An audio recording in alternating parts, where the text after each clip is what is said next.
was a saloon in the 1800s. But in the early 1900s, the old, not the old, apostolic faith, which is an offshoot of the Pentecostal faith, purchased the building. They needed a place for their 70-piece band and orchestra and their 40-person choir, and they could seat over 1,000 people in their congregation. So I don't know how lit the apostolic faith was at that time, but they could fit a lot of people in here. But in 1980, a really scary dude named Larry Hurwitz purchased this building, and he became the forefront for the music industry, the live music industry in Portland. Every big name you can think of is played here. The Red Hot Chili Peppers, Snoop Dogg, Sting, Tina Turner, they've all played here. But Larry Hurwitz was not a very nice guy. So while companies like Ticketmaster and other companies sold tickets, the seating was for 1,400 people. Larry Hurwitz was selling at least 500 tickets on the side. The very first show that he had here in 1981, the Portland Fire Department shut them down. Said there's no way you guys are at capacity or below. There are way too many people here, but they couldn't prove it. So the Portland Fire Department was on with Larry Hurwitz for a long time.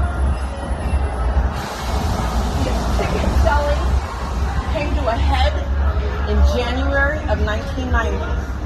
There was a John Lee Hooker concert here that was sold out. The day of the concert, the guys who did the ticketing for John Lee Hooker heard on the radio that there were extra tickets available, and they knew that was impossible. Well, sure enough, that night, there were so many people here, and there were hundreds of angry people out here. Like, I have a ticket, why can't I come in? It was a low-level riot that broke out. People got hurt, there was just violence, everything came to a big head. And everybody came to Larry. Larry denied it. There was a young guy, 20-year-old kid, named Tim Moreau, who worked for Larry Hurwitz. And he was part of the production and whatnot. Larry blamed it all on this kid. This kid said, no, I don't have anything to do with it. So, Tim told his family, on January 23rd, 1990, he said, look, I've had enough with Larry. I'm going to confront him tonight and find out, what I need to do because he's blaming me for this. I don't have anything to do with this ticket debacle. I'm going to confront him. That was the last that anybody ever saw Tim Moreau again. To this day, he's never been found. But a few years later, it came out that Tim Moreau confronted Larry, and Larry and another stagehand strangled him to death. The stagehand, he only drove the car. He admitted, I only drove the car, I didn't kill him, I only drove the car. Oh.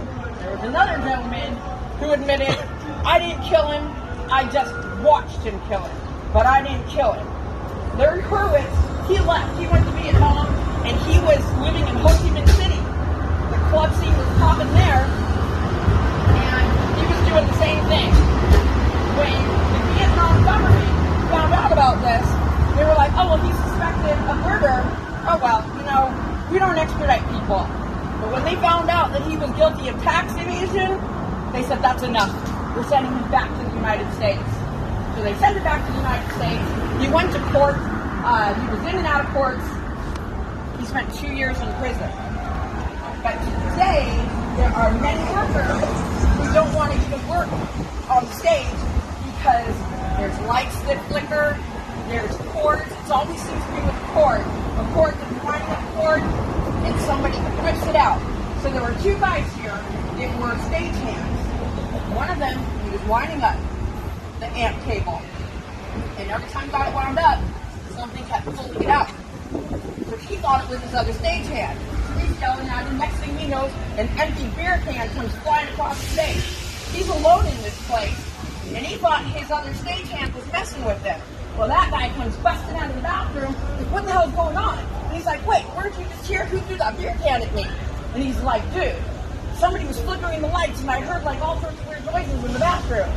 So that's one of the accounts. That account account gets repeated time and time again. The owners of this place today, which is the Roseland Theater, they say that there's no paranormal activity going on in here, but all of the workers, they say otherwise.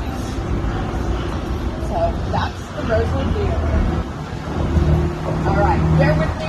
We're gonna find the Benson Hotel, which shouldn't be too difficult to find.